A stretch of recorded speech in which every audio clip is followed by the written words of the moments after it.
Ngayon, under inspection lahat. So, ayan yung mga gamit for any inconvenience right now or any meron raw ditong K9 na dog to smell those stuff.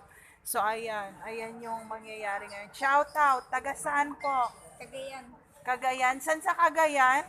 Sa, Saan nag-elementary? yes. Saan nag-elementary? National. High school. Dito rin. High school? College? Senior. College. Okay, so ayun, sila yung mga freshmen in college siguro and ayaw nila shoutout ang kanilang courses and maybe go in the other places. So ito yung mga nangyari dito. So amoy ng K9 na dog. So it's happening in international jail talaga. Ini-smell nila yung mga gamit, ganyan-ganyan. So, pag nasa international kayo, huwag niyong itabi yung mga gamit niyo sa iba. Dahil pag naamoy yun na kaso, sabihin nung isa, hindi sa akin yan, ganyan-ganyan. So, bibidyoan ko for evidence kasi nga para ipakita natin sa personnel. So, ito yung gamit ko, ito yung sa akin. Ayan, ito.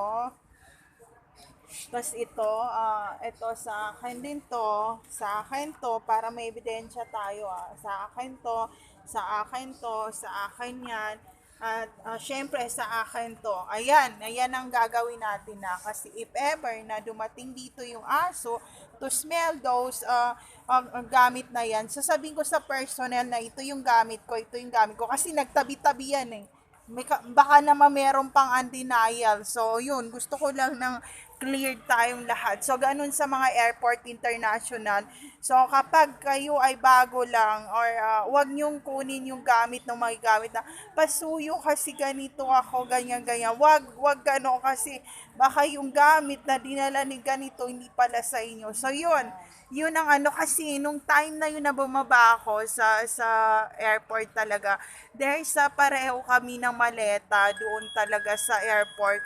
And then sabi ko, B, pareho kami, sabi ko sa ako, B, ba't pareho kami na maleta? And yung babae, tinabi pa niya sa akin yung luggage. And sabi ko, tinanong ko siya, sabi ko, ate girl, yung maleta mo, anong laman? Ganyan-ganyan. And then sabi niya, bakit nakaka-open ang question? Sabi ko, pareho tayo ng luggage, di ba? Common sense, ganon. Sabi ko, ang tanong, anong laman ng luggage mo? Kasi ang laman ng luggage ko, pera. Pero pag nagkapalitan tayo, pera rin ba ang laman ng luggage mo? Kapareho ng luggage ko. And hindi siya makapagsalita. Sabi ko, bakit pareho tayo ng luggage? Ganyan. Sabi niya, ang sama raw ng ugali ko and suplada ako. Hindi ako suplada, di ba? Sana may pera rin laman yung bagahe niya kasi pag nagpalit kami, parang exchange gift lang yan ng regalo sa Christmas na hindi mo alam kung anong laman nung sa maleta. Kung makukuha niya yung sa akin, swerting-swerte siya. So, hinata ko, tinakbo ko, sabi niya, hindi ko naman alam na ito yung maleta ko. So, wag gano'n na, wag tayong gano'n na. Excuse me, ang tanong, anong laman ng maleta mo? At magkano ang laman ng maleta mo, pwede tayo magpalit nun.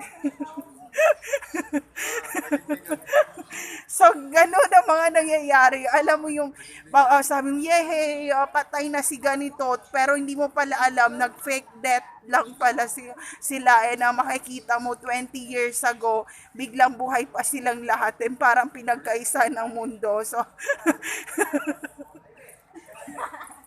so ito yung beauty.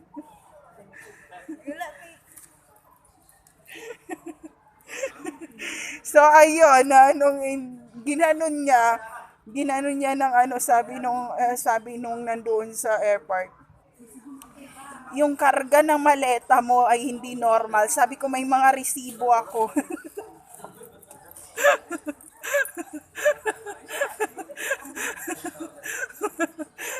So, ayun. Remind ko lang kayo, friend.